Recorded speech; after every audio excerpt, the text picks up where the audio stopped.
O tapa ecoou por toda a sala. Meu rosto queimava. Meu próprio filho acabara de me esbofetear na frente da esposa, que sorria satisfeita do sofá enquanto segurava aquele cigarro que estava envenenando meus pulmões doentes. "Cala a boca! Você fede mais do que a fumaça!"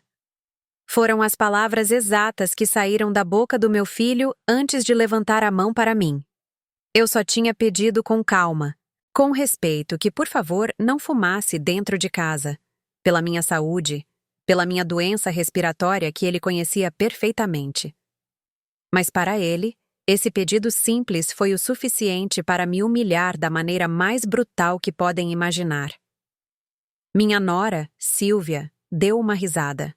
Uma risada curta e desdenhosa enquanto dava outra tragada profunda em seu cigarro caro e soltava a fumaça diretamente no meu rosto, como se eu fosse menos do que nada, como se a minha vida, a minha saúde, não valessem absolutamente nada na minha própria casa. O que eles não sabiam, o que nenhum dos dois podia imaginar naquele momento, é que apenas 15 minutos depois, tudo ia mudar. Porque o que tinha acabado de acontecer não foi visto só por mim. Havia mais alguém que viu tudo, alguém que eles jamais esperariam. E o que essa pessoa fez com o que presenciou? Bom, isso lhes custaria muito mais do que um simples pedido de desculpas.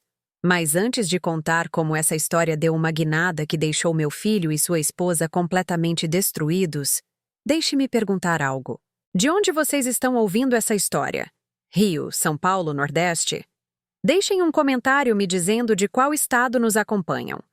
E se esta é a primeira vez que estão por aqui, peço que se inscrevam neste canal, porque aqui compartilhamos histórias reais como esta.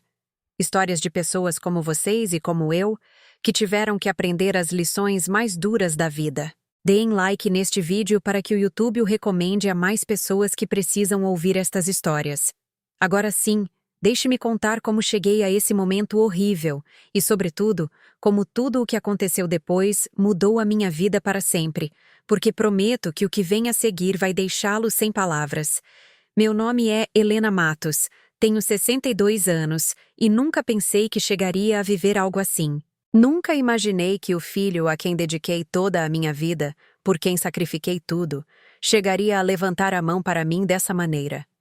Quando fiquei viúva há 8 anos, meu mundo desabou. Ricardo, meu marido, morreu de um infarto fulminante numa manhã de domingo, enquanto tomávamos café na varanda da nossa casa em Campinas. Não houve tempo nem para nos despedirmos. 35 anos de casamento terminaram num instante. Meu filho, João, era tudo o que me restava. Bom, João e a transportadora que Ricardo e eu construímos do zero. Começamos com apenas um caminhão em 1992.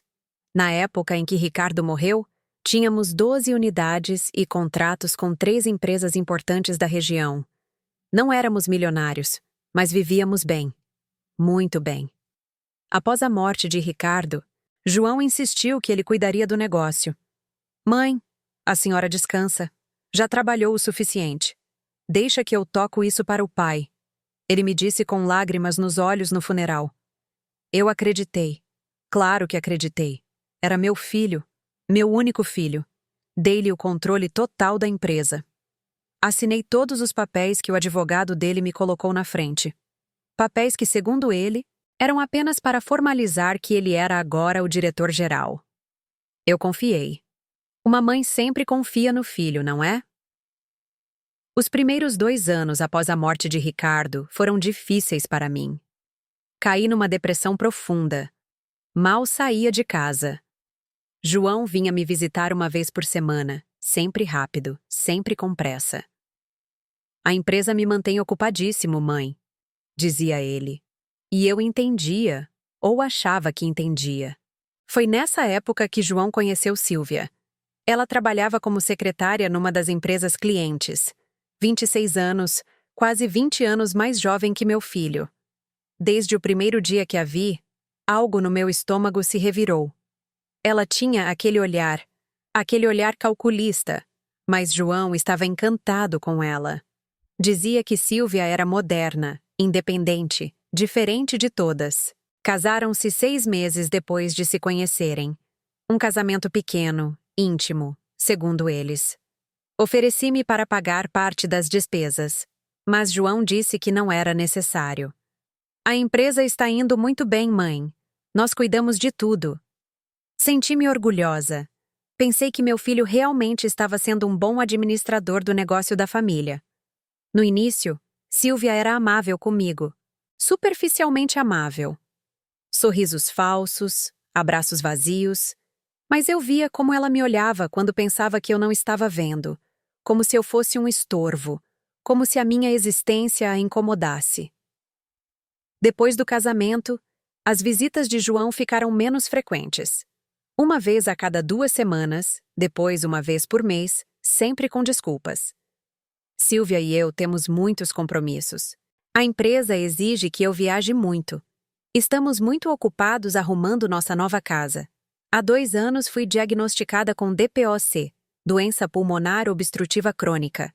Anos de viver perto da estrada, anos de respirar a fumaça dos caminhões, cobraram seu preço. Os médicos foram claros. Eu precisava evitar qualquer tipo de fumaça, poluição, produtos químicos fortes. Minha capacidade pulmonar estava em 60% e piorando. Contei a João sobre meu diagnóstico. Ele mal reagiu. Ah, mãe, todo mundo tem uma dorzinha na nossa idade. Ele me disse por telefone. Nem sequer veio me ver no hospital quando fiz os exames. Há 6 meses, Silvia começou a fumar. Ou pelo menos começou a fumar na minha frente. Cigarros caros, importados. Cada vez que vinham me visitar, ela acendia um após o outro dentro da minha casa. Eu lhe pedia gentilmente que fumasse lá fora. Explicava sobre a minha condição. Ela assentia, apagava o cigarro e 10 minutos depois acendia outro. Silvia, de verdade, a fumaça me faz mal. Eu dizia, tentando não soar grosseira. Ah, Helena, não exagere. Um pouco de fumaça não vai te matar. Respondia ela com aquele tom desdenhoso que havia aperfeiçoado. João nunca a impedia, nunca me defendia, só ficava olhando o telefone, ignorando completamente a situação. Meu próprio filho, o homem que criei, a quem ensinei sobre respeito e consideração, tinha me abandonado emocionalmente muito antes daquele tapa. A casa onde moro é minha. É a casa que Ricardo e eu compramos em 1988, quando João tinha apenas 3 anos. Pagamos com anos de trabalho duro, com sacrifício, com noites sem dormir. Cada tijolo desta casa tem o nosso suor. E agora, naquela casa, minha própria nora me desrespeitava constantemente, enquanto meu filho olhava para o outro lado. O que eu não entendia então, o que eu não conseguia ver na minha dor e solidão, era que tudo isso era parte de um plano. Um plano que Silvia vinha executando cuidadosamente desde o dia em que conheceu meu filho. Mas isso eu descobriria muito em breve, da maneira mais dolorosa possível. Tudo piorou há 3 meses, quando Silvia e João anunciaram que queriam reformar a casa deles. Uma casa que, descobri depois, haviam comprado com dinheiro da empresa. Minha empresa, a empresa que Ricardo e eu construímos. Mãe, precisamos de um empréstimo. João me disse numa tarde em que vieram me visitar. Ele nem sequer se sentou. Ficou em pé na sala com as mãos nos bolsos, evitando meu olhar. Um empréstimo, João? A empresa está gerando bons lucros, não está? Você sempre me diz que está tudo ótimo. Respondi confusa. Silvia interveio imediatamente. É que temos muitas despesas, Helena. A casa, o carro novo que o João precisava para as reuniões de negócios, meus tratamentos de beleza que são importantes para a imagem da empresa. Fiquei calada. Tratamentos de beleza como despesa da empresa. Isso me soou estranho, mas não disse nada. De quanto precisam? Perguntei finalmente. R$ 400 ml IL. DISSIJOA. O. SIMPISTANIJAR. QASECAE APAR DACADEIRA. R$ 400 mil, disse Ju a APAR O, sem pestanejar. Quaseca da cadeira. R$ 400 mil. Isso era grande parte das minhas economias pessoais. O dinheiro que Ricardo tinha me deixado para meus últimos anos, para emergências médicas, para viver com dignidade. João, esse dinheiro é tudo o que tenho além da pensão. É a minha segurança. Mãe, não seja egoísta. Silvia me cortou com aquela voz doce que usava quando queria me manipular. É o seu filho, sua única família. Não quer ajudá-lo a prosperar? Além disso, vamos devolver em 6 meses, com juros, se você quiser. João assentiu. É verdade, mãe. É só temporário. A empresa está prestes a fechar um contrato grande e em 6 meses devolvemos tudo. Eu lhes dei o dinheiro. Assinei o cheque com as mãos trêmulas. Silvia o pegou com um sorriso que não chegava aos olhos. Passaram 6 meses, depois 7, depois 8. Nunca vi 1 centavo de volta. Cada vez que eu mencionava o assunto, João mudava de conversa ou se irritava. Mãe, para de pressionar. Viu? É por isso que eu não quero mais vir te ver. Você está sempre pedindo, pedindo, pedindo. Ele me disse uma vez por telefone antes de desligar na minha cara. Eu pedindo. Eu que lhes tinha dado o meu dinheiro sem hesitar. Eu que nunca lhes tinha negado nada. As visitas se tornaram cada vez mais tensas. Silvia fumava mais deliberadamente, mirando a fumaça em minha direção. Eu tossia, me engasgava, e ela sorria. Um sorriso pequeno, quase imperceptível, mas eu via. Um dia, eles chegaram sem avisar. Eu estava de pijama, eram apenas 10 da manhã. Tinha acabado de tomar meus medicamentos para os pulmões e me sentia fraca. Precisamos que você assine estes papéis, disse João, entrando diretamente na minha sala de jantar e colocando uma pasta grossa sobre a mesa. Que papéis? Perguntei, aproximando-me. São apenas atualizações da empresa, coisas legais, chatas. O contador diz que precisamos da sua assinatura porque, tecnicamente, você ainda aparece em alguns documentos como coproprietária, explicou João com um tom casual, como se estivesse falando do tempo. Tentei ler os papéis, mas a letra era muito pequena e eu não estava com meus óculos. Deixa eu ler direito, João. Me dá uns dias para levar no meu advogado. Um advogado? Silvia riu. Uma risada alta, grosseira. Agora você não confia no seu próprio filho? Depois de tudo o que ele faz por você, é assim que você o paga? Não é que eu não confie, Silvia, mas são papéis legais e eu. Mãe, se você não quiser assinar, não assine, interrompeu João, guardando os papéis bruscamente. Mas não venha depois reclamar quando tivermos problemas com a Receita Federal por sua culpa. Estes papéis têm que ser entregues hoje. A pressão, a manipulação, o fazer me sentir culpada. Assinei. Assinei sem ler completamente, confiando que meu filho não me faria mal. Depois disso, tudo mudou ainda mais. João parou de atender minhas ligações. Quando atendia, era cortante, frio. Silvia nunca falava comigo diretamente. Apenas me olhava com aquele desprezo que já não se dava ao trabalho de esconder. Há um mês, tentei ir ao escritório da empresa. Queria ver como estavam as coisas, falar com os funcionários que conhecia há anos, sentir-me parte do que Ricardo e eu construímos. O segurança não me deixou entrar. Sinto muito, dona Helena, mas tenho ordens do senhor João para não deixá-la entrar sem hora marcada, disse o jovem com pena nos olhos. Ordens para não me deixar entrar na minha própria empresa, na empresa que eu ajudei a criar. Liguei para João imediatamente, não atendeu. Mandei mensagens, nada. Finalmente, 3 dias depois, recebi um SMS. Mãe, a empresa agora tem políticas de segurança estritas. Você não pode simplesmente aparecer. Se quiser nos visitar, agende com a minha secretária. Com a secretária dele. Meu próprio filho me pedia para agendar um horário por meio da secretária para poder visitá-lo. Foi então que comecei a sentir que algo estava muito errado, mas ainda não entendia o quanto. Ainda não sabia a magnitude do que tinham feito comigo. A gota d'água aconteceu exatamente há 2 semanas. Era sábado à tarde. João e Silvia chegaram sem avisar, algo que já havia se tornado costume deles. Entraram na minha casa como se fosse deles, sem bater na porta, sem sequer cumprimentar. Silvia se jogou no meu sofá e acendeu um cigarro. Eu estava na cozinha preparando um chá. Quando saí e vi a fumaça, senti meus pulmões se fecharem imediatamente. Comecei a tossir. Silvia, por favor, consegui dizer entre tosses. Não posso com a fumaça. Ela me ignorou completamente. Continuou fumando, olhando para o telefone. Aproximei-me dela, ainda tossindo. Silvia, de verdade, eu te peço. Meu médico diz que a fumaça pode me causar uma crise respiratória. Por favor, fuma lá fora. Ela levantou os olhos do telefone e me encarou. Esta casa logo vai ser nossa de qualquer forma. Então é melhor ir se acostumando a como fazemos as coisas. Fiquei paralisada. Como assim esta casa ia ser deles? João estava sentado em outra poltrona vendo televisão.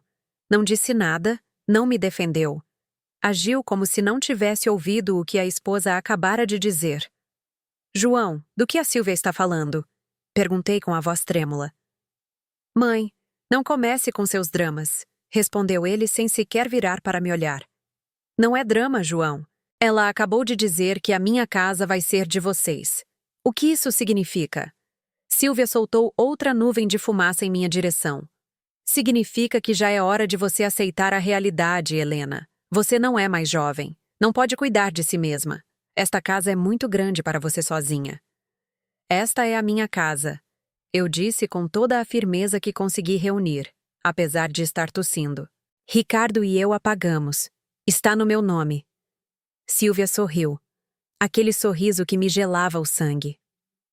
Por enquanto. Isso foi tudo, essas duas palavras. Por enquanto. E foi naquele momento preciso, que algo dentro de mim se quebrou. Ou talvez tenha sido o contrário.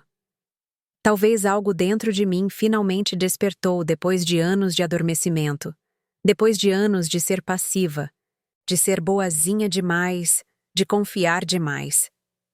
Aproximei-me de Silvia com toda a calma que pude reunir. Silvia, pela última vez, peço que apague esse cigarro ou que fume lá fora. Esta é a minha casa, e eu tenho uma condição médica séria. Ela deu outra tragada longa e lenta, sem parar de me olhar. Depois soprou a fumaça diretamente no meu rosto. E esse foi o momento. Esse foi o momento que eu contei no início, o momento em que eu explodi, o momento em que meu filho me agrediu, o momento que mudaria tudo.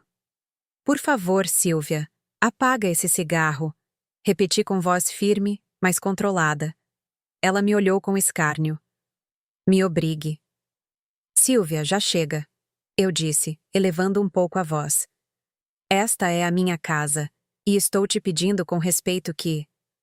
Cala a boca, você fede mais do que a fumaça. A voz de João me cortou como uma faca. Ele tinha se levantado da poltrona e caminhava em minha direção com o rosto vermelho de raiva. Uma raiva que eu não entendia. Uma raiva desproporcional para a situação. João, eu só estou pedindo a ela que... E então aconteceu. Sua mão se levantou e atingiu minha bochecha com força. O som ecoou por toda a sala. Minha cabeça girou para o lado com o impacto. O ardor no meu rosto não era nada comparado à dor no meu coração. Meu filho, meu único filho, o bebê que amamentei, o menino que cuidei quando teve pneumonia aos 5 anos e passei 3 noites sem dormir ao seu lado. O adolescente que defendi quando todos diziam que ele não ia dar em nada. O homem a quem dei minha empresa, minha confiança, meu dinheiro, minha vida inteira. Ele tinha me agredido. Silvia riu. Aquela risada que eu já conhecia tão bem, mas desta vez foi mais alta, mais cruel. Deu outra tragada no cigarro e disse: Já era hora de você ensinar quem manda aqui, amor. Levei a mão à bochecha. Sentia a pele latejar sob meus dedos. As lágrimas começaram a brotar, mas não eram apenas lágrimas de dor física, eram lágrimas de traição, de incredulidade, da morte de algo que eu acreditava ser inquebrável, o amor de um filho. João, sussurrei. Como você pôde? Como eu pude? O quê, mãe? Ele me interrompeu com veneno na voz. Como eu pude finalmente te tratar como você merece? Estou farto, farto das suas queixas, das suas exigências, da sua constante necessidade de atenção. Eu nunca te exigi nada, comecei a dizer. É sempre a mesma coisa com você, continuou ele, aproximando-se mais. Que se a fumaça, que se meu dinheiro, que se quero visitar a empresa. A empresa é minha agora. Esta casa logo será minha. Tudo é meu, entendeu? Silvia aplaudiu suavemente do sofá. Conta tudo, amor, para ela saber de uma vez. João respirou fundo com aquele sorriso que eu não reconhecia. Um sorriso que não era do meu filho. Ou talvez fosse, e eu simplesmente nunca o tinha visto antes. Aqueles papéis que você assinou há 3 meses, mamãe querida. Ele disse em tom de zombaria. Não eram atualizações da empresa, era uma transferência de propriedade. Você transferiu todas as suas ações da empresa para o meu nome. Você assinou que eu sou o único dono legal de tudo. Senti o chão desaparecer sob meus pés. Não podia ser verdade. Não podia ser. E a casa? Continuou Silvia, levantando-se do sofá e aproximando-se de mim. Aqueles outros papéis que você assinou no mês passado, quando fomos ao cartório, lembra? Os que o João te disse que eram para o seu testamento. Não eram para o meu testamento? Sussurrei, compreendendo de repente a magnitude do que tinham feito comigo. Não, Helena. Eram papéis onde você nos deu poder legal amplo e generoso sobre todos os seus bens. Basicamente, podemos fazer o que quisermos com esta casa. Vender, alugar, o que for, disse Silvia, soprando a fumaça do cigarro no meu rosto mais uma vez. Isso é ilegal, consegui dizer. Eu posso ir a um advogado. E João riu. Com que dinheiro, mãe? Ah, sim. Com aquele dinheiro que você nos emprestou e que nunca vai recuperar. Ou espera, talvez com os dividendos da empresa. Que pena que você não é mais sócia. Não receberá nenhum centavo de lá. Silvia se aproximou ainda mais. Eu podia sentir o cheiro do perfume caro dela misturado com o cheiro do tabaco. Olha, Helena, vou te explicar como as coisas vão ser daqui para frente. Você vai se mudar. Não sei para onde, não me importa. Mas esta casa nós vamos vender. Já falamos com um corretor de imóveis. Ele diz que podemos tirar pelo menos 2 milhões e raios. Esta é a minha casa, repeti. Mas minha voz saiu fraca, quebrada. Era sua casa, corrigiu João. Agora faça o que quiser, reclame, chore, procure quem quiser. Mas em 30 dias eu quero que você esteja fora daqui. Se não, chamamos a polícia e te tiramos à força. Temos todos os papéis legais. Você mesma assinou. Silvia apagou o cigarro no meu vaso de orquídeas. As orquídeas que Ricardo me deu no último aniversário antes de morrer. Ela as viu murchar sob a brasa e sorriu. Vamos, amor, disse ela a João. Já fizemos o que viemos fazer. Esse cheiro de velha está me dando náuseas. João a pegou pela mão e eles começaram a caminhar em direção à porta. Antes de sair, ele se virou. Ah, mãe, mais uma coisa. Não tente me contatar. Troquei meu número de telefone. Não quero mais saber de você. Você foi uma mãe sufocante a vida toda, e eu finalmente me libertei. Tchau. A porta se fechou. Fiquei parada no meio da minha sala. Minha bochecha ardia. Meus pulmões mal conseguiam respirar entre a fumaça que ainda pairava no ar e a angústia que me sufocava. Minhas pernas tremiam. Deixei-me cair no sofá, o mesmo sofá onde Silvia tinha estado sentada minutos antes. E chorei. Chorei como não chorava desde a morte de Ricardo. Chorei pela traição, pela cegueira, por ter sido tão boba, tão confiante, tão ingênua. Mãe Helena. A voz veio do corredor. Eu me sobressaltei. Era uma voz que eu não esperava ouvir. Uma voz que mudaria absolutamente tudo. Minha sobrinha, Lúcia, saiu do quarto de hóspedes onde estava hospedada há uma semana. Lúcia, a filha da minha irmã Carla, tinha vindo de Belo Horizonte para me visitar.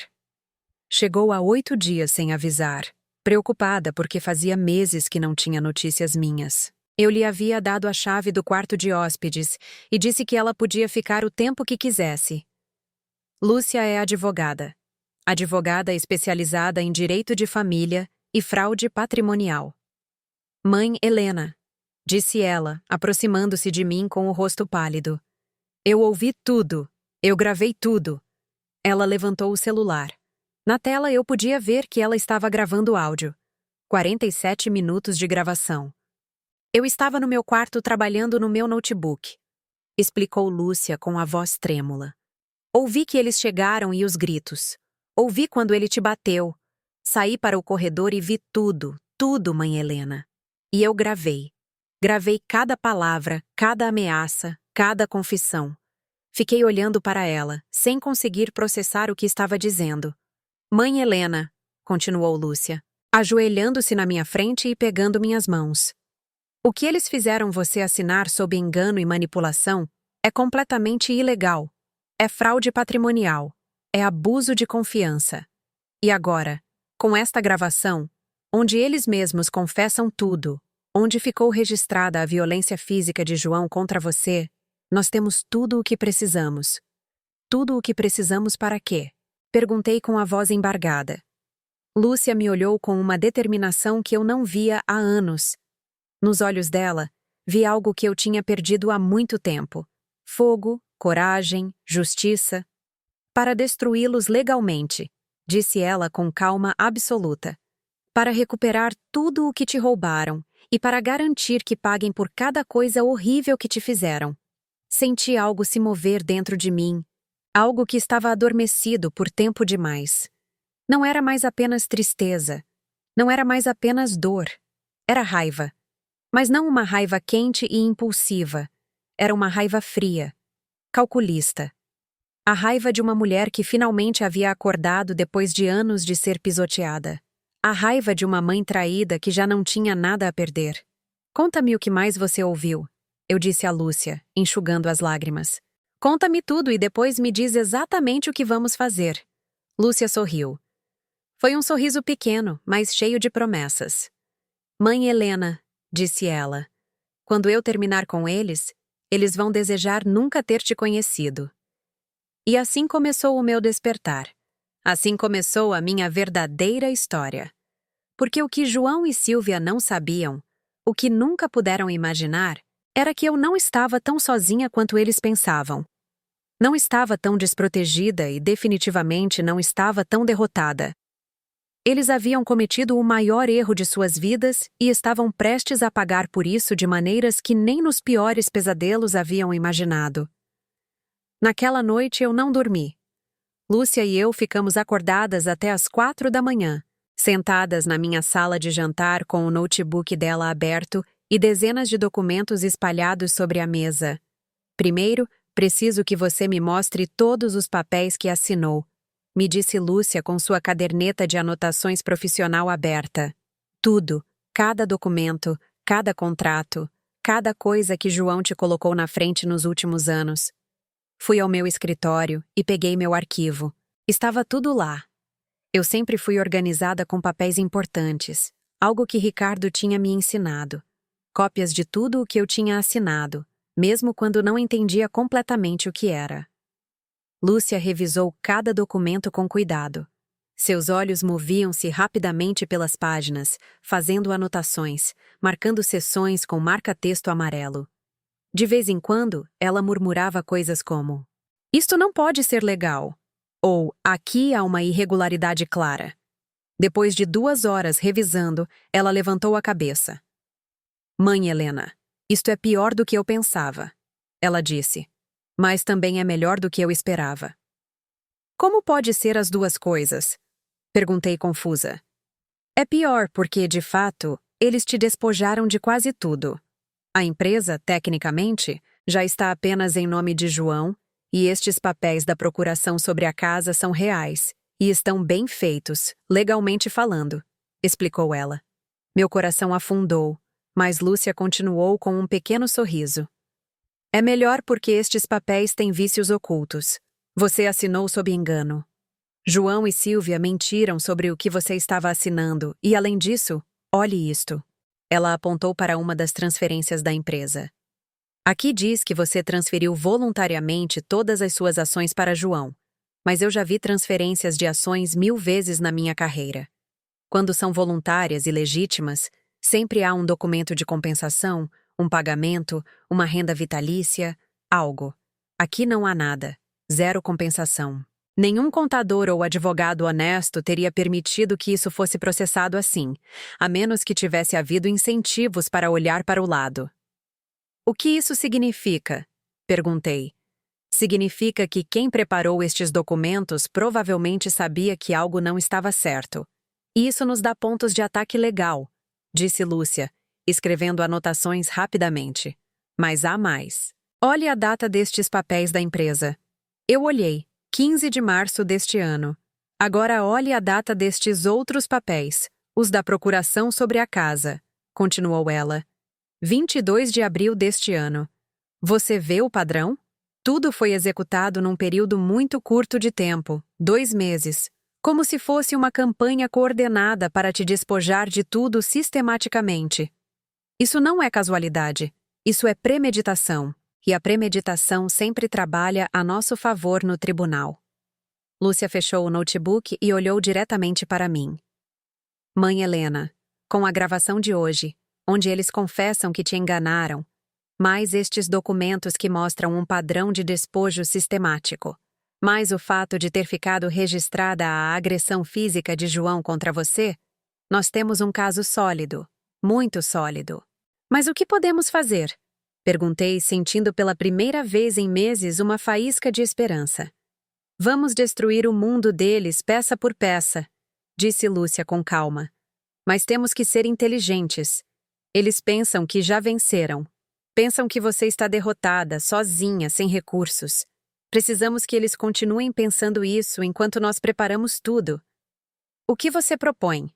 Perguntei. Lúcia abriu a caderneta numa página nova e começou a escrever. Primeiro, amanhã de manhã cedo vamos a um médico legista para que ele documente sua lesão facial. Precisamos de evidência física da agressão. Depois, vamos apresentar uma denúncia criminal contra João por violência doméstica. Isso é o primeiro. Eu assenti. Minha bochecha ainda doía. Ainda estava inchada. Segundo, vamos iniciar um processo civil por fraude patrimonial e abuso de confiança contra João e Silvia.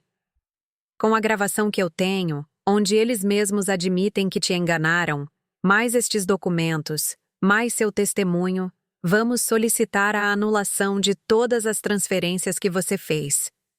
Isso significa que eu posso recuperar a empresa?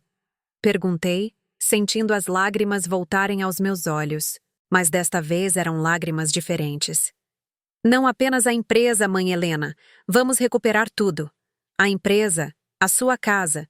E vamos exigir indenização por danos morais pelo sofrimento emocional e o abuso sistemático, disse Lúcia. Mas há algo mais.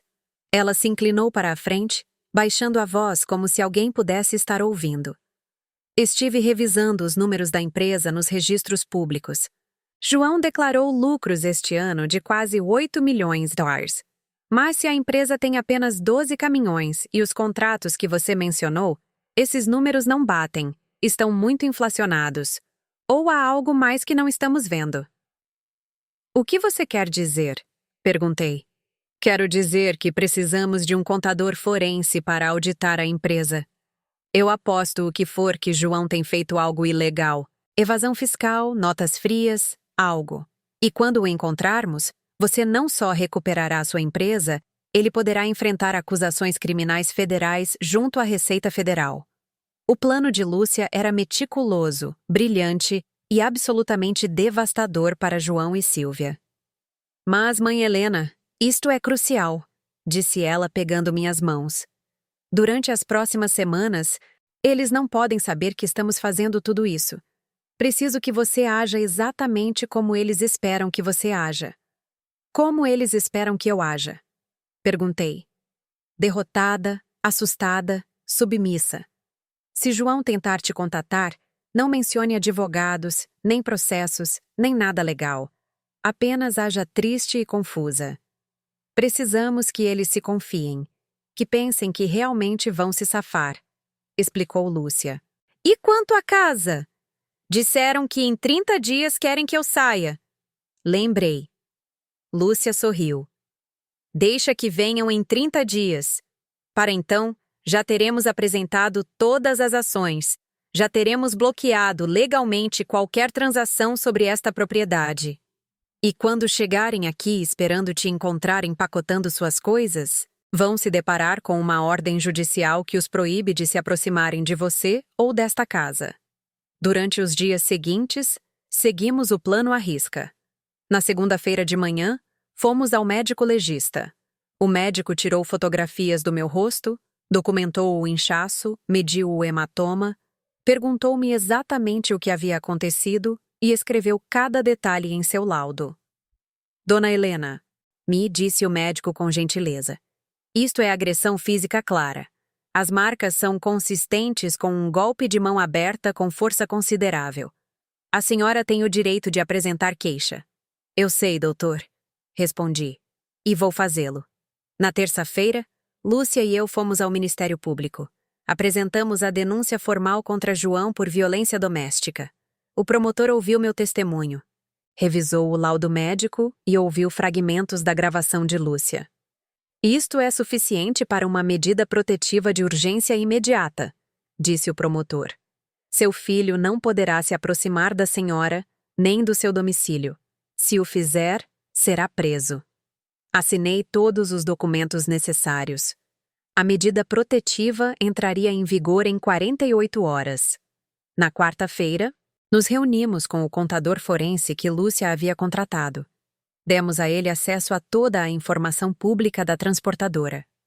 Ele prometeu ter um relatório preliminar em uma semana. Na quinta-feira, apresentamos a ação civil completa. Fraude patrimonial, abuso de confiança, esbulho, danos e prejuízos. A ação tinha 53 páginas de argumentos legais, evidências e testemunhos. O juiz vai demorar uns dias para revisar tudo isso, me explicou Lúcia. Mas quando o fizer, vai emitir medidas cautelares. Isso significa que João não vai poder vender nem a empresa nem a sua casa, até que o julgamento termine. Tudo ficará congelado. Durante todo esse tempo, agi exatamente como Lúcia havia me instruído. Quando uma vizinha me perguntou como eu estava, eu disse que não muito bem, que meu filho e eu tínhamos tido problemas. Quando o feirante me viu o rosto inchado, simplesmente disse que tinha tido uma queda. Eu não queria que os rumores chegassem a João antes da hora. Lúcia ficou comigo todas essas semanas. Trabalhava de casa, convertendo minha sala de jantar em seu escritório temporário. Todas as noites revisávamos o progresso, ajustávamos estratégias, preparávamos o próximo passo. Você acha que vai funcionar? Perguntei numa noite enquanto tomávamos chá na cozinha. Você acha que realmente poderei recuperar tudo? Lúcia me olhou com aquela segurança que só os bons advogados têm. Mãe Helena, você não só vai recuperar tudo. Quando este processo terminar, João vai ter que te prestar contas de cada centavo que administrou da empresa nos últimos 8 anos. Vai ter que te devolver tudo o que te roubou com juros. E se o contador forense encontrar o que eu acho que vai encontrar, seu filho vai passar uma temporada muito longa explicando à Receita Federal onde está todo esse dinheiro não declarado. Na sexta-feira da segunda semana, recebi um SMS. Era de um número desconhecido, mas reconheci o estilo imediatamente.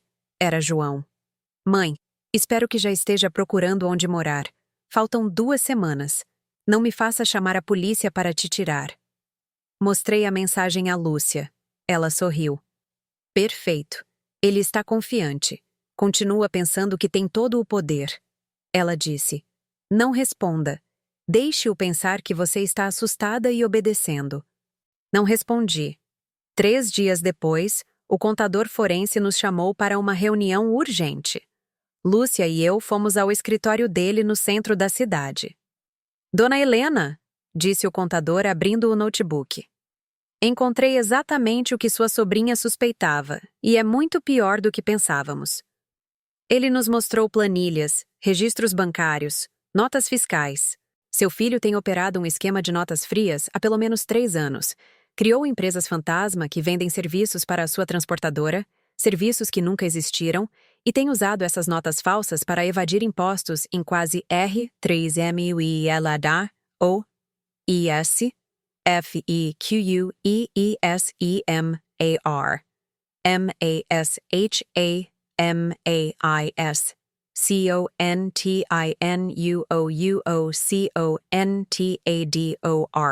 TOA MBE, MDESCOBRIQUEELETMDESVIADOFUNDOSDAEMPRESAPASPESPASPER Fiquezemar, MASH A, mais, continua o contador. Thumb descobre que ele tem desviado fundos da empresa para contas pessoais, quase R$1 milhão nos últimos 2 anos. Tecnicamente, como ele era o administrador, mas a senhora ainda era sócia quando ele começou a fazer isso?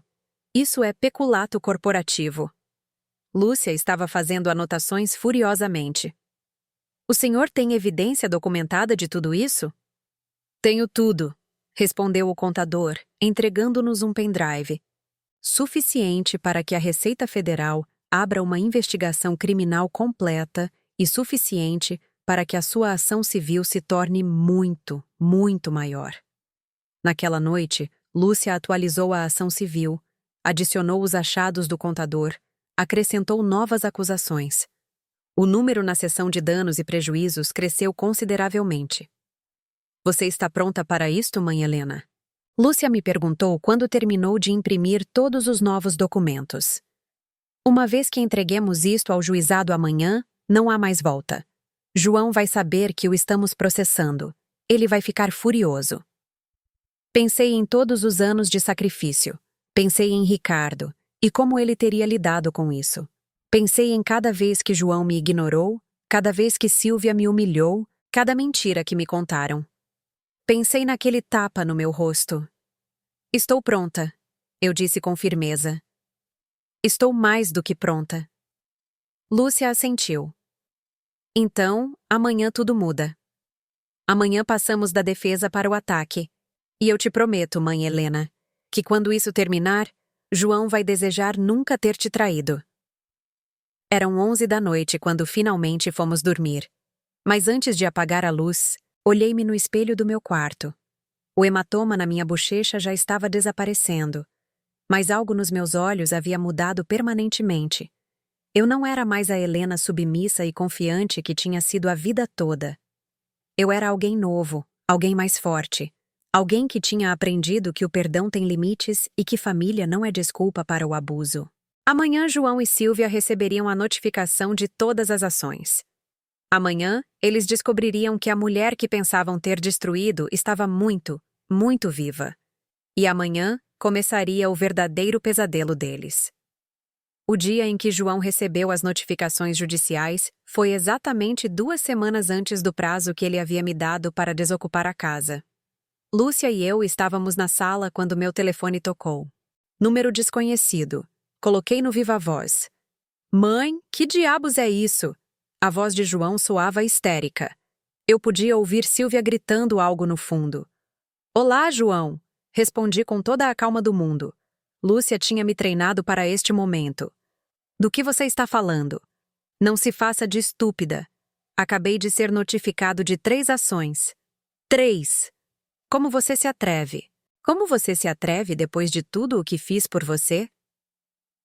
João, acho que você está confuso. Eu não fiz nada além de defender o que é legalmente meu, eu disse com voz serena. Nada é seu. Você assinou tudo. Eu tenho os papéis. Papéis que você obteve mediante engano e manipulação. Interveio Lúcia aproximando-se do telefone. Olá, João. Eu sou Lúcia, a sobrinha da sua mãe, advogada especializada em fraude patrimonial. Um prazer finalmente falar com você. Silêncio absoluto do outro lado da linha. Eu podia imaginar o rosto de João empalidecendo. Quem? Quem é você? Ele finalmente conseguiu dizer. Já te disse, sou a advogada da sua mãe e também sou a pessoa que gravou toda a sua confissão há 2 semanas, quando você a agrediu na própria casa dela. disse Lúcia com um tom profissional e frio. Tenho 47 minutos de áudio, onde você e sua esposa admitem ter enganado Helena para que assinasse documentos falsos, onde admitem tê-la despojado de seu patrimônio, onde você confessa tê-la agredido fisicamente. Mais silêncio. Depois ouvimos a voz de Silvia. É mentira. Isso não é legal. Não podem usar isso. Lúcia riu. Ah, Silvia, que bom que você está aí. A gravação foi feita em propriedade privada da minha tia com o consentimento dela, durante uma confrontação onde vocês ameaçaram e agrediram a dona da casa. É completamente admissível no tribunal. De fato, o juiz já a ouviu. Foi por isso que ele emitiu a medida protetiva contra João e as medidas cautelares sobre todos os bens. Medidas cautelares. A voz de João soava cada vez mais fraca. Que medidas cautelares? As que congelam todos os bens em disputa até que o julgamento termine. Expliquei eu, sentindo a força retornar à minha voz. A empresa não pode ser vendida, minha casa não pode ser tocada. E você, João, não pode se aproximar a menos de 200 metros de mim ou do meu domicílio. Se o fizer, irá para a cadeia. Isto é ridículo, gritou Silvia. Vamos contratar o melhor advogado da cidade e vamos destruir o caso de vocês. Com que dinheiro exatamente, Silvia? Perguntou Lúcia. Porque, segundo o nosso contador forense, as contas bancárias da empresa também foram congeladas como parte das medidas cautelares, e considerando que João tem desviado fundos ilegalmente. Isso é mentira, gritou João. 3 milhões euros em evasão fiscal não é mentira, João. Eu disse, sentindo como cada palavra que saía da minha boca era mais poderosa do que a anterior. 3 anos de notas frias, empresas fantasma, contas no exterior. A Receita Federal já foi notificada, já abriram sua investigação. Eu podia ouvir respirações ofegantes do outro lado. Silvia murmurando. Não, não, repetidamente. Mãe. A voz de João mudou repentinamente. Tornou-se suave, suplicante, a voz que ele usava quando era criança e queria algo. Mãe, por favor, podemos resolver isso? Podemos nos sentar para conversar? Eu não quis te bater. Eu estava estressado. Perdi o controle. Sinto muito. Agora você sente? Perguntei. E pela primeira vez em meses, senti algo parecido com satisfação. Você sente porque se arrepende ou sente porque foi pego? Mãe, de verdade, eu não. Não me chame de mãe. Eu o interrompi com uma firmeza que nem eu mesma reconhecia. Uma mãe não é apenas a pessoa que te dá a vida, João. Uma mãe é alguém que merece respeito, amor, consideração. Você deixou de me tratar como sua mãe há muito tempo. Você me tratou como um caixa eletrônico, como um obstáculo, como algo que você podia usar e descartar. Não é assim. Eu só. Só o quê, João? Só tentava roubar minha empresa? Só tentava tirar minha casa? Só me agrediu uma vez? Minha voz falhou um pouco, mas continuei. Você tem ideia de quantas noites chorei? Quantas vezes me perguntei o que eu tinha feito de errado como mãe? Quantas vezes me senti sozinha e abandonada enquanto você e sua esposa planejavam como me despojar de tudo? Helena, escute-me. Era a voz de Silvia agora, tentando soar conciliadora. Tudo foi um mal-entendido. Nós nunca quisemos. Cala a boca, Silvia, eu disse, cortante. Não quero ouvir mais nenhuma palavra da sua boca. Cada sorriso falso, cada cigarro que você fumou na minha cara sabendo que eu estava doente, cada comentário desdenhoso, eu vi tudo. Eu aguentei tudo. E agora você vai pagar por tudo. Você não pode fazer isso! Gritou ela, voltando ao seu tom real. Aquele tom venenoso que eu conhecia tão bem. Esses papéis são legais. Vamos brigar por isso e vamos ganhar. Lúcia pegou o telefone. Silvia, deixe-me explicar algo sobre a lei. Quando alguém assina documentos sob engano, especialmente uma pessoa idosa com uma condição médica, esses documentos podem ser anulados. Quando há evidência de manipulação psicológica sistemática, de abuso econômico e de violência física, o caso se torna muito claro. E quando os perpetradores são estúpidos o suficiente para confessar tudo em uma gravação de áudio, bom, o caso se ganha sozinho. Além disso, continuei eu, há algo mais que você deveria saber, Silvia. Algo que João nunca te contou. A transportadora não era a única coisa que Ricardo e eu tínhamos. Antes de morrer, Ricardo comprou um terreno em Praia do Forte, 20 hectares de frente para o mar. Ele comprou quando os preços estavam baixíssimos depois do furacão Vilma. Ele colocou apenas no meu nome. João nunca soube desse terreno. Nunca pôde roubá-lo porque nem sequer sabia que existia. Silêncio absoluto. No mês passado, continuei, sentindo as peças da minha vingança se encaixarem perfeitamente. Eu vendi esse terreno. Uma construtora queria desenvolver um hotel boutique e me pagaram R$32 mil UAS. R$32 mil UAS. R$32 milhões que vocês nunca tocaram. 32 milhões que eu tenho numa conta bancária que João não conhece. Dinheiro mais do que suficiente para contratar os melhores advogados do país, para brigar em cada batalha legal que for necessária, para garantir que vocês paguem cada centavo que me roubaram, cada lágrima que me fizeram derramar, cada humilhação que me fizeram sofrer. Isso não pode ser verdade, murmurou João. É completamente verdade, disse Lúcia. De fato, parte desse dinheiro já foi usada para contratar o contador forense que descobriu sua fraude fiscal e para contratar um investigador particular que tem documentado suas movimentações bancárias ilegais durante as últimas 2 semanas. Mãe, espera, por favor. João soava desesperado. Podemos devolver o dinheiro agora. Podemos arrumar os papéis. Por favor, não envolva a Receita Federal. Se me investigarem, posso ir para a cadeia, por favor. E ali estava o momento que eu tinha esperado. Meu filho, o homem que me agrediu, me roubou, me humilhou, agora estava suplicando. Sabe de uma coisa, João? Eu disse com calma absoluta. Eu tive tempo para pensar muito nestas últimas semanas. Pensei em te perdoar. Pensei em ser a mãe boa e compreensiva que sempre fui. Pensei em deixar tudo isso para lá e simplesmente me afastar de você para sempre. Sim, mãe, por favor. Vamos fazer isso, ele disse com esperança. Mas então, continuei, eu me lembrei da sua mão levantando-se contra mim. Lembrei-me das risadas de Silvia. Lembrei-me de cada mentira, cada documento falso, cada plano que vocês tinham para me deixar na rua. E eu percebi algo importante. Fiz uma pausa, deixei que o silêncio se prolongasse. Percebi que te perdoar não seria justo. Não seria justo para todas as mães que são abusadas pelos seus filhos. Não seria justo para todas as mulheres idosas que são exploradas pelas suas famílias. E definitivamente não seria justo para mim mesma. Então, aqui está o que vai acontecer, disse Lúcia, retomando o controle da conversa. O processo civil vai prosseguir. Helena vai recuperar a empresa completamente. Vocês vão devolver cada centavo que desviaram, com juros e danos punitivos. A casa, obviamente, fica com Helena. E João, você vai enfrentar o processo da Receita Federal.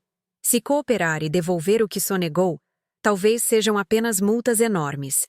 Se brigar, poderá estar vendo tempo na prisão.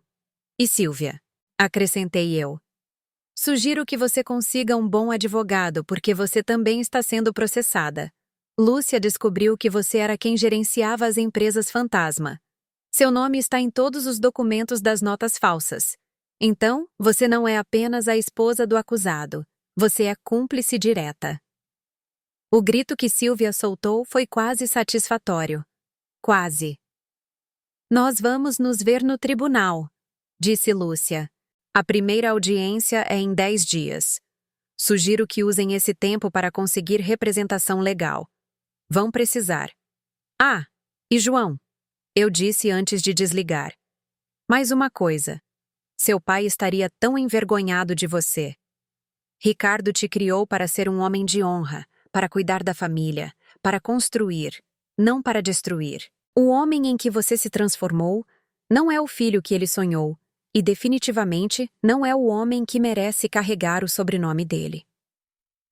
Essas foram minhas últimas palavras antes de desligar. Fiquei olhando o telefone na minha mão. Lúcia colocou uma mão no meu ombro. Como você se sente? Perguntou-me. Forte, respondi. E era verdade. Pela primeira vez em anos, eu me sentia completamente forte. Sinto-me forte. Os dias seguintes foram uma loucura de atividade legal. João e Silvia tentaram de tudo. Contrataram um advogado que apresentou moções para arquivar o caso. Todas foram rejeitadas. Tentaram conseguir uma contraordem para levantar o congelamento dos bens. O juiz negou depois de revisar a evidência. Inclusive tentaram que Silvia fosse à minha casa para falar comigo. A polícia a deteve a 3 quarteirões quando um vizinho relatou que ela estava violando a medida protetiva. Cada tentativa fracassada deles era uma pequena vitória para mim. A audiência preliminar finalmente chegou. Lúcia e eu entramos na sala do juizado de cabeça erguida. João e Silvia já estavam lá, sentados com seu advogado. Um homem de terno caro que parecia muito incomodado com o caso que tinha aceitado defender. Quando João me viu, tentou se aproximar. Mãe, por favor, vamos conversar. 2 seguranças o detiveram imediatamente, lembrando-o da medida protetiva. Ele teve que se manter à distância designada. O juiz entrou. Era uma mulher de uns 55 anos com um olhar que não perdoava bobagens. Processo número 12847, anunciou o secretário. Helena Matos contra João Matos e Silvia Ruiz. Fraude patrimonial, abuso de confiança e violência doméstica. A juíza revisou os documentos à sua frente. Depois, olhou para João e Silvia. Eu revisei a evidência apresentada pela demandante, disse a juíza com voz séria. Eu ouvi a gravação de áudio, li os laudos médicos, as análises dos documentos e o relatório do contador forense. E tenho que dizer que nos meus 22 anos como juíza, raramente vi um caso de abuso familiar e fraude tão flagrante e tão completamente documentado.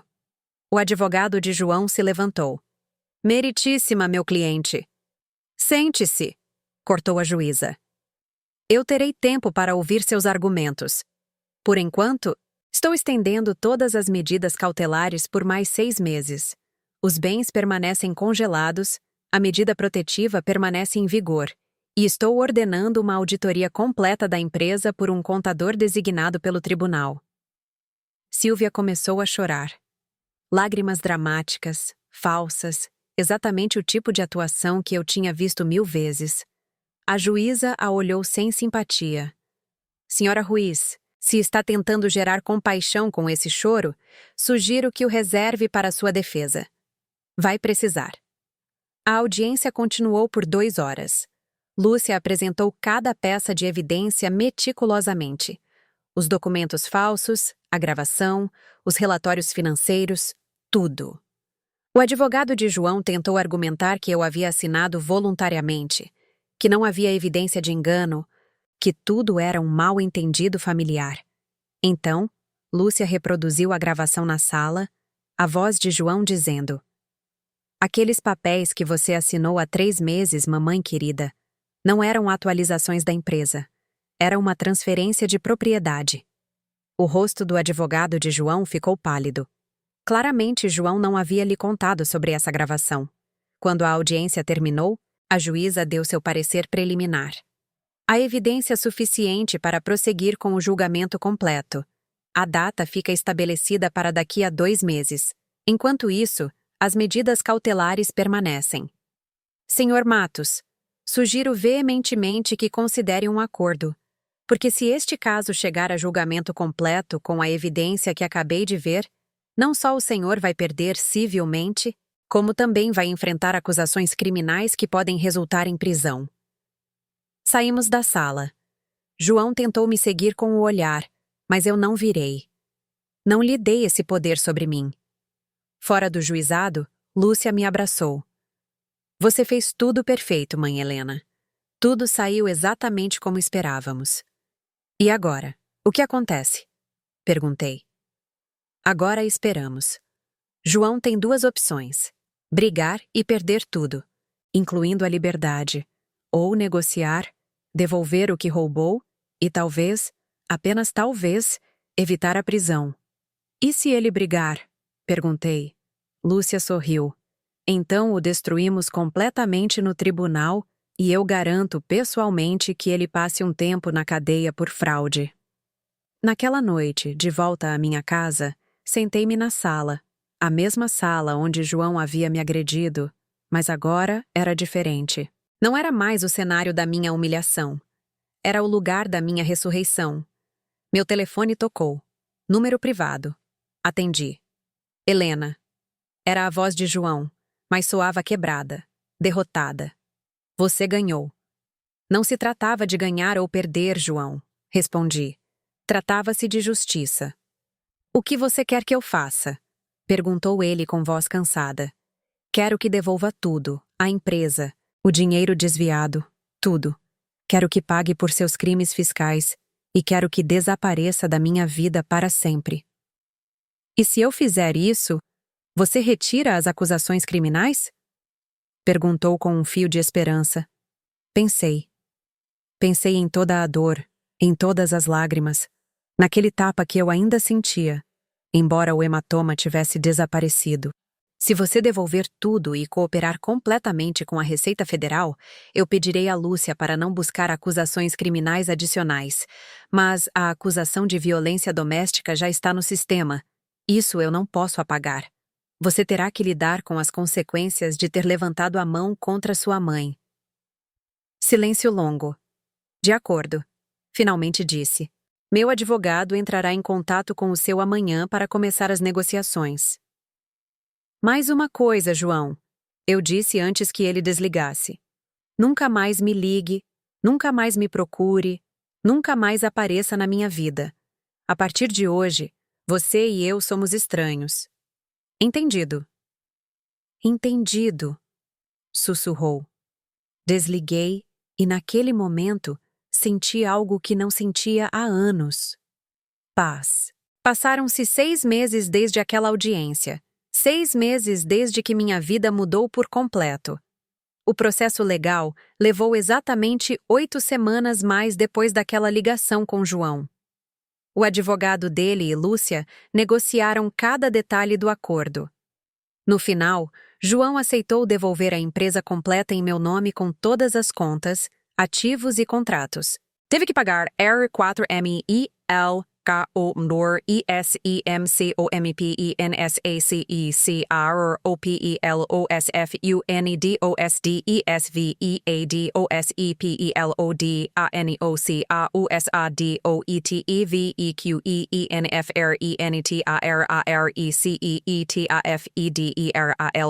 UNDOSDEPAGOUQUASER 4000 Exencompensa CRCA.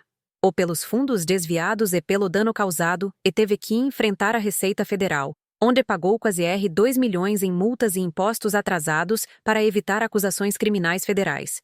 Silvia tentou brigar. O advogado dela argumentou que ela só tinha seguido as instruções de João, que não sabia que estavam cometendo fraude. Mas os documentos eram claros. A assinatura dela estava em cada empresa fantasma, o nome dela em cada conta bancária suspeita. O juiz não teve piedade. Ela também teve que pagar multas consideráveis e ficou com antecedentes criminais por fraude fiscal. O último que soube deles é que se divorciaram 3 meses depois do julgamento. Aparentemente, Silvia culpou João por tê-la arruinado financeiramente. Ele a culpou por tê-lo metido em tudo isso. A verdade é que ambos eram igualmente culpados. E ambos receberam exatamente o que mereciam. Quanto à medida protetiva de urgência por violência doméstica, essa permanece em vigor por mais 3 anos. João tem antecedentes criminais por agressão. Isso ficará em sua ficha permanentemente. Cada vez que solicitar um trabalho, cada vez que alguém fizer uma verificação de antecedentes, lá estará um lembrete eterno do que ele fez à sua própria mãe. Eu recuperei tudo. A empresa agora tem um novo administrador, um homem honesto e profissional, que me reporta diretamente a cada mês. Os 12 caminhões continuam operando, os contratos seguem ativos, e pela primeira vez em anos, eu vejo claramente para onde vai cada centavo. A empresa está gerando mais lucros agora do que quando João a administrava, principalmente porque não há mais desvio de fundos nem esquemas fraudulentos. Minha casa continua sendo minha casa. As escrituras estão seguras, legais, unicamente no meu nome. Reformei a sala há 2 meses. Tirei o sofá onde Silvia se sentava para fumar. Pintei as paredes de um azul claro que me lembra o céu nas manhãs de primavera.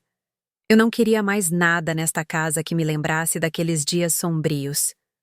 Lúcia ficou comigo durante todo o processo legal e depois decidiu ficar permanentemente. Ela se mudou para Campinas e abriu seu próprio escritório de advocacia aqui. Depois do seu caso, mãe Helena, percebi quantas pessoas idosas precisam de ajuda legal contra familiares abusivos. Ela me disse: quero me especializar nisso. Quero ajudar mais pessoas como você. E está fazendo isso. O escritório dela já tem 18 clientes, todos pessoas mais velhas enfrentando situações semelhantes à minha. Abuso financeiro, manipulação, fraude. Lúcia se tornou a defensora delas, e eu me tornei sua assistente voluntária, ajudando outras mulheres a encontrar sua força, compartilhando minha história quando é necessário. Minha saúde também melhorou. Sem o estresse constante, sem a angústia de viver sob manipulação e abuso, meus pulmões respiram melhor. Meu médico diz que minha capacidade pulmonar subiu para 70%. O estresse afeta tudo no corpo, ele me explicou. Quando você elimina a fonte desse estresse, o corpo se recupera. Há 1 mês, fui visitar o túmulo de Ricardo. Fazia quase 1 ano que eu não ia. Sentei-me ao lado da lápide dele e contei tudo. Contei sobre João, sobre a traição, sobre como recuperei tudo o que havíamos construído juntos. Perdoa por eu ter demorado tanto para defender o que é nosso, eu disse com lágrimas nos olhos. Perdoa por eu ter confiado demais, mas já está feito, meu amor. A empresa está a salvo. Nosso legado está protegido e eu finalmente aprendi a me defender. Senti o vento soprar suavemente, movendo as folhas das árvores ao redor do cemitério. E naquele momento, senti paz. Senti que Ricardo estava me dizendo que estava orgulhoso. As pessoas me perguntam às vezes se sinto falta de João, se me dói não ter meu filho na minha vida. A resposta é complicada. Sinto falta do menino que ele foi. Sinto falta do filho que pensei que tinha. Mas esse filho nunca existiu realmente, ou deixou de existir há muito tempo. O homem que me agrediu, que me roubou, que planejou me deixar na rua. Esse homem não é meu filho. Esse homem é um estranho que compartilha meu sangue, mas não meus valores. E não, eu não o perdoo. Muita gente me disse que eu deveria perdoá-lo, que é meu filho, que família é família. Mas eu aprendi algo muito importante nestes meses. O perdão não é obrigatório, especialmente quando não há arrependimento real, especialmente quando o dano foi tão profundo e tão deliberado. João nunca se desculpou de verdade. Nunca demonstrou remorso genuíno. Apenas demonstrou desespero quando foi pego. Isso não é arrependimento. É conveniência. Assim, não. Eu não o perdoo, e tudo bem não fazê-lo. Não me faz uma pessoa má, me faz alguém que finalmente aprendeu a se valorizar. Na semana passada, eu estava no supermercado comprando verduras quando vi uma mulher idosa, talvez com uns 65 anos, falando ao telefone. Ela estava chorando. Ouvi fragmentos da conversa. O filho dela estava pedindo dinheiro de novo. Ela dizia que não tinha mais para dar. Ele gritava com ela, chamava-a de egoísta. Aproximei-me dela depois que ela desligou. Ofereci-lhe um lenço. Sentamo-nos num banco do lado de fora do supermercado e conversamos por quase 1 hora. Eu lhe contei minha história. Eu lhe dei o cartão da Lúcia. A senhora não tem que viver assim, eu disse pegando a mão dela. Seus filhos não têm o direito de abusar da senhora. Não importa o quanto a senhora tenha feito por eles. O amor de uma mãe tem limites, e tudo bem estabelecer esses limites. Ela chorou mais, mas desta vez eram lágrimas diferentes, lágrimas de alívio, de se sentir compreendida, de se dar conta de que não estava sozinha. Essa é a minha vida, agora. Ajudar outras mulheres a encontrar sua força, a defender o que é delas, a não permitir que ninguém, nem mesmo a própria família, as pisoteie. Se estão ouvindo esta história e se estão vendo refletidos nela, se têm filhos que os manipulam, parceiros que os exploram, familiares que abusam de vocês, quero que saibam algo muito importante. Vocês não estão sozinhos, e não é tarde demais para se defenderem. Não importa a sua idade. Não importa quanto tempo aguentaram. Não importa o quanto amem essa pessoa que os está machucando. Vocês merecem dignidade, merecem respeito, merecem viver seus últimos anos em paz, não em angústia. Procurem ajuda. Falem com um advogado. Falem com as autoridades. Falem com alguém em quem confiam. Deem o primeiro passo, por menor que seja. Esse primeiro passo pode mudar tudo. Eu pensei que era tarde demais para mim. Pensei que aos meus 62 anos já não tinha forças para brigar. Pensei que tinha que aguentar porque era meu filho, porque era família, porque é isso que as boas mães fazem. Eu estava errada. As boas mães também se defendem. As boas mães também dizem não. As boas mães também estabelecem limites. E as boas mães definitivamente não permitem que ninguém, nem mesmo seus próprios filhos, as agridam ou as roubem. Aprendi que amor não significa ser um capacho para que outros pisem. Amor não significa sacrificar a sua dignidade. Amor não significa permitir o abuso. O amor real, o amor saudável, é recíproco, é respeitoso, é honesto. E quando esse amor não existe, quando só há manipulação e exploração, então temos todo o direito do mundo de nos afastar, de nos proteger, de nos salvar. Hoje, enquanto escrevo isto da minha sala recém-reformada, com Lúcia trabalhando no escritório improvisado dela, no que era o quarto de João, com o sol entrando pelas janelas e minhas orquídeas florescendo de novo na varanda, posso dizer honestamente algo que não podia dizer há anos. Eu sou feliz. Não tenho meu filho na minha vida, mas tenho minha dignidade. Não tenho aquela família que pensei que tinha, mas tenho minha liberdade. Não tenho aquela imagem perfeita da mãe abnegada e sacrificada, mas tenho algo muito melhor. Tenho respeito por mim mesma, e isso, no final do dia, vale mais do que qualquer outra coisa. Se estão passando por algo similar, se sentem que estão sozinhos, se pensam que já não há saída, deixem-me dizer-lhes isto. Sim, há saída. Sim, há esperança. Sim, há vida depois do abuso familiar. Eu sou a prova viva disso. Meu nome é Helena Matos, tenho 63 anos. Sou dona de uma transportadora. Vivo na minha própria casa que ninguém vai me tirar. Ajudo outras mulheres a defender seus direitos e, pela primeira vez em muitíssimos anos, vivo em paz. Esta foi a minha história. Uma história de traição, sim, mas também uma história de ressurreição, de justiça, de aprender que nunca é tarde demais para se defender. Obrigada por me ouvirem até o final. Se esta história lhes ajudou de alguma forma, se lhes deu força ou esperança, deixem-me um comentário contando. Eu adoraria saber que minha experiência serviu para algo mais do que minha própria cura. E se conhecem alguém que esteja passando por algo similar, compartilhem esta história com essa pessoa. Às vezes, só saber que alguém mais sobreviveu a algo parecido é o suficiente para dar esse primeiro passo rumo à liberdade. Cuidem-se muito, valorizem-se e lembrem-se sempre. Vocês merecem dignidade. Vocês merecem respeito. Vocês merecem viver em paz. Não se esqueçam de dar like neste vídeo e se inscrever no canal para ouvir mais histórias como esta. Histórias reais de pessoas reais que encontraram a força para mudar suas vidas. Até a próxima história, meus queridos ouvintes.